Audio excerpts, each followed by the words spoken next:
In 1619, Philip-Lithuanian Commonwealth reached its maximum extent, 1 million square kilometers. That's bigger than France, bigger than Germany, bigger than any other country in Europe at that time. But today, almost no one remembers it. Schools barely teach about it. There are few documentaries. Most people don't even know how to pronounce its name correctly. Yet it was one of the most democratic countries in human history. The king was elected. Parliament had more power than the monarch. Religious tolerance was the law, not the exception. The Commonwealth lasted 238 years, from 1569 to 1795. That's longer than many modern states have existed. But in the end, it was destroyed not by enemies on the battlefield, but by its own neighbors, Russia, Prussia, and Austria, in 3 partitions that erased the country from the map of Europe. Today, we'll open the box of this forgotten history. We'll learn how 2 nations, Poland and Lithuania, created one of the most unique empires in history, and why it eventually fell. To understand the Commonwealth, we need to go back to the 14th century. Eastern Europe was completely different then. In the west was the Kingdom of Poland, a state with rich history, Catholic faith, and developed culture. Poland had already experienced its golden age under Casimir the Great in the 14th century, who strengthened the country, built cities, and created the Krakow University, one of the oldest in Europe. In the east stretched the Grand Duchy of Lithuania, one of the most amazing stories of the Middle Ages. Lithuanians were the last pagans in Europe. They resisted the Crusaders, the Mongols, and everyone who tried to conquer them. But it was precisely because of their paganism that Lithuania became unique. When Catholic Europe and Orthodox Rus were fighting, Lithuania accepted many Russian lands: modern Ukraine, Belarus, Western Russia.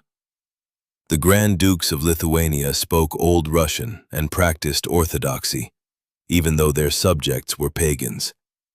In 1385, an event occurred that changed the history of Eastern Europe. Grand Duke of Lithuania Jogaila married Polish Queen Jadwiga and converted to Catholicism. This wasn't just a dynastic marriage. This was a strategic alliance against a common enemy, the Teutonic Order, German knights who had been trying to conquer both Poland and Lithuania for centuries. Jogaila became King of Poland as Władysław II, and the 2 countries united under one crown. But this was a personal union. 2 countries retained their independence, their laws, their armies. They simply had a common monarch. The first serious test of the new alliance occurred on July 15, 1410, at Grunwald. The Polish-Lithuanian army faced the army of the Teutonic Order, one of the most powerful military machines of the Middle Ages. The result was shocking. The Teutonic Order was practically destroyed. Grandmaster Ulrich von Jungingen was killed. The order never recovered from this defeat. This was one of the most important battles in the history of Eastern Europe. It stopped German expansion to the east and established the Polish-Lithuanian Union as the dominant power of the region. But the personal union of 1385 had its problems. When the king died, the countries could separate. A stronger bond was needed. And such a union was created on July 1, 1569, in Lublin. Poland and Lithuania officially united into one state, the Republic of Both Nations, or the Polish-Lithuanian Commonwealth. This wasn't just a merger. This was a confederation, one of the most unique state structures in history. The country had one king, one Sejm, parliament, one foreign policy. But each part retained its army, its treasury, its laws, and most importantly, the king was elected. Not inherited, but actually elected by the Szlachta, the nobility.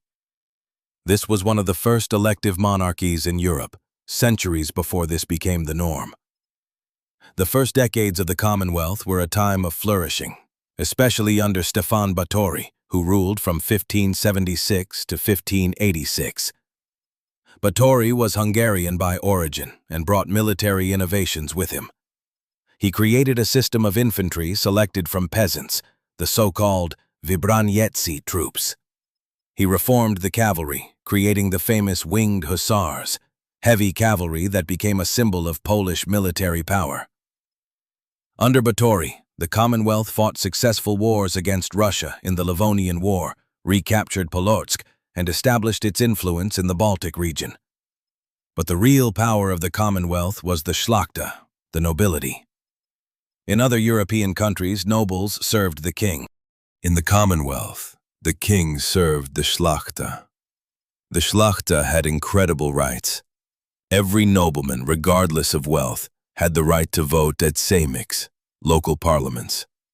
They elected deputies to the National Sejm. They elected the king. The most extravagant right was Liberum Veto, the right of any Sejm deputy to block any decision with a single voice of Nie pozwalam, I do not allow. This sounds insane from a modern perspective, but it reflected the principle that no nobleman could be forced into a decision against his will. The Szlachta also had the right to rokosz, armed rebellion against the king if he violated their rights. This happened several times in the history of the Commonwealth. But the most amazing achievement of the Commonwealth was religious tolerance. At a time when Europe was engulfed in religious wars, Catholics against Protestants, the Inquisition in Spain, the St. Bartholomew's Day massacre in France, the Commonwealth became a refuge for all persecuted. In 1573, the Warsaw Confederation officially guaranteed religious freedom to all denominations. This was the first such legislation in Europe. Here found refuge Czech brethren fleeing from the Habsburgs, Scottish Protestants, German Anabaptists, Jews expelled from Western Europe. The Commonwealth became home to the largest Jewish community in the world. By the 18th century, 80% of all Jews in the world lived on its territory. They had their autonomous culture, their language, Yiddish, their synagogues, their courts. The golden age of the Commonwealth was also a time of cultural flourishing. Krakow University, founded in 1364, was one of the leading educational institutions in Europe. Here studied Nicolaus Copernicus, who later changed our understanding of the universe. The architecture of the Commonwealth mixed Gothic, Renaissance, and Baroque. The castles of the Szlachta resembled French chateaux. Cities like Lviv, Vilnius, Gdansk were pearls of Europe. The Commonwealth wasn't just an empire. It was a unique experiment. Democracy for millions of nobles, tolerance in a world of religious wars, a confederation of nations in an era of centralized monarchies. But all good things come to an end, and the Commonwealth had seeds of its own destruction. The symbol of the Commonwealth military power was the winged Hussars, one of the most impressive cavalry formations in history. The Hussars wore wooden frames with eagle feathers attached to their backs. When they galloped at full speed, the wings made a terrifying noise. This was psychological warfare. Enemies panicked even before the clash. But the Hussars weren't just for show. They were a serious military force. Armed with 5 to 6 meter long lances, longer than any infantry, they could break through pike formations. Their armor protected them from bullets. Their training was intensive. One of the most incredible victories of the winged Hussars was the Battle of Klushino on July 4, 1610. The Polish-Lithuanian army of Hetman Żółkiewski, only 5,000 strong, faced a Russian-Swedish army of 35,000. The situation seemed hopeless. But the winged Hussars accomplished the impossible. They attacked Russian positions no less than 8 times. Each time they were repelled, they regrouped and attacked again. On the 8th attack, the Russian army broke. They fled, leaving their camp, artillery, and banners. This was one of the greatest victories in military history. 5,000 routed 35,000. After this victory, Żółkiewski entered Moscow. Russian boyars overthrew Tsar Vasily Shuisky and recognized Polish Prince Władysław as the new Tsar. The Commonwealth reached the zenith of its power. Another great battle occurred in 1621 at Kotin. This time the opponent was the Ottoman Empire, the most powerful military machine of that time. Suleiman the Magnificent personally led an army of 200,000 to 300,000 against the Commonwealth. The Polish Cossack army had only 60,000. The battle lasted more than a month. Cossacks and Poles defended the fortress of Kotin, repelling assault after assault. The Ottomans lost thousands, but couldn't break through. In the end, the Sultan was forced to sign a peace treaty. The Ottoman Empire, accustomed to defeating everyone, stopped before the Commonwealth. But the military power of the Commonwealth wasn't just the winged Hussars. Cossacks played a key role, free warriors living on the borders of the empire. Cossacks were a unique phenomenon. They were peasants who fled from the Szlachta to the southern borders, where they lived as free warriors. They fought against Tatars, Turks, Russians, anyone who threatened the borders of the Commonwealth. Cossacks were superb warriors on land and water. Their Chaika boats allowed them to conduct sea raids, even on Istanbul. In 1615 and 1621, Cossacks burned Ottoman ports on the Black Sea and threatened the very capital of the empire. But Cossacks were a problem for the Szlachta. They were too free, too independent. 5 times in the 17th century, Cossacks rebelled against the Commonwealth, and these rebellions were among the most bloody in the history of Eastern Europe. The seeds of the Commonwealth's fall were sown in the very system of Liberum Veto. In the 17th century, this worked as a check mechanism. By the 18th century, it became a weapon in the hands of foreign powers. Russia, Prussia, and Austria understood they could stop any reforms in the Commonwealth simply by bribing one nobleman to cast a veto. This made the country paralyzed. Sems collapsed, the army degraded, infrastructure crumbled, neighbors modernized while the Commonwealth remained in the 17th century. The first serious blow was Bogdan Khmelnytsky's uprising in 1648. Cossacks, dissatisfied with restrictions on their rights, rose against the Commonwealth. The uprising was a brutal civil war. Cossacks and peasants killed Szlachta, Jews, Catholic priests. The Commonwealth lost control over Ukraine. In desperation, Khmelnytsky turned to the Russian Tsar for help. In 1654, Cossacks swore allegiance to Moscow. This was the beginning of the end. Russia gained a bridgehead for expansion to the west. The 13 Years' War began, one of the most destructive in the history of Eastern Europe. The Commonwealth lost eastern territories, including Kiev, but the most terrible blow came from the north. In 1655, Swedish King Charles Gustav X invaded the Commonwealth. This was a catastrophe of catastrophic scale. Swedes occupied most of the country. King John II Casimir fled to Silesia. It seemed the Commonwealth had ceased to exist. But a miracle occurred. The monks of the Jasna Gora monastery in Czestochowa withstood the Swedish siege. This became a symbol of resistance. An uprising against the Swedes began throughout the country. In the end, the Swedes were expelled. But the country lay in ruins, lost a third of its population. Economy was destroyed. The Commonwealth never fully recovered from this deluge. In 1697, a period began that historians call the Era of Saxon Kings. Augustus II and Augustus III were simultaneously kings of Poland and electors of Saxony. They spent more time in Dresden than in Warsaw. The Commonwealth effectively became a satellite of Russia. The Russian ambassador in Warsaw was the de facto ruler of the country.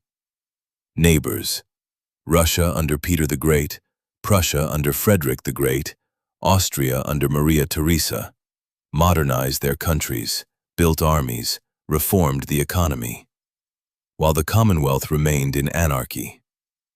The first partition of Poland occurred in 1772. Russia, Prussia, and Austria simply took parts of the Commonwealth's territory. Without war, without battles, just agreed at the table. The Commonwealth lost 30% of its territory and a third of its population. But the worst part, this was only the beginning. But in 1791, something amazing happened.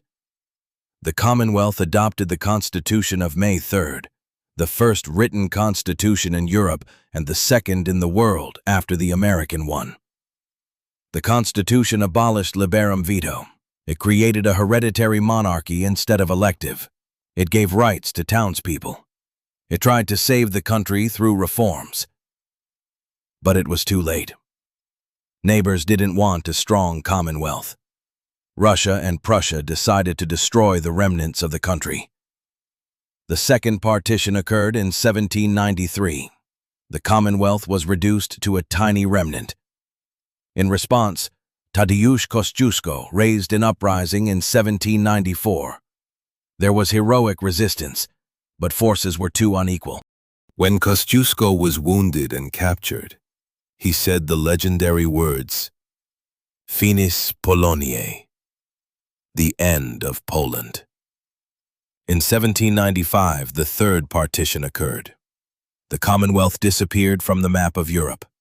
Its territory was completely divided between Russia, Prussia, and Austria. For the next 123 years, from 1795 to 1918, Poland didn't exist as a state. But the Polish people didn't disappear. There were uprisings in 1830, in 1863. They were brutally suppressed. Thousands of Poles were exiled to Siberia. Polish language was banned in schools. Catholic Church was persecuted. But Polish culture lived. Frédéric Chopin wrote music in Paris. Adam Mickiewicz wrote poetry. Poland existed in people's hearts, even when it wasn't on the map. In 1918, after World War I, Poland was restored. But it was already a different country. The Commonwealth left an enormous legacy. It was one of the first attempts to create a democratic confederation of nations in an era of absolute monarchies. The idea of an elected monarch, parliamentarism, religious tolerance, all this was in the Commonwealth centuries before it became the norm in Europe. Today, cities like Warsaw, Vilnius, Lviv, Minsk, Kiev, they were all once part of the Commonwealth. This is the shared history of Poland, Lithuania, Belarus, Ukraine. The Commonwealth was an experiment. Can a multi-ethnic state exist based on tolerance and freedom? The answer was yes, but only under certain conditions. The lesson of the Commonwealth is tragic. Democracy without strong executive power can lead to anarchy.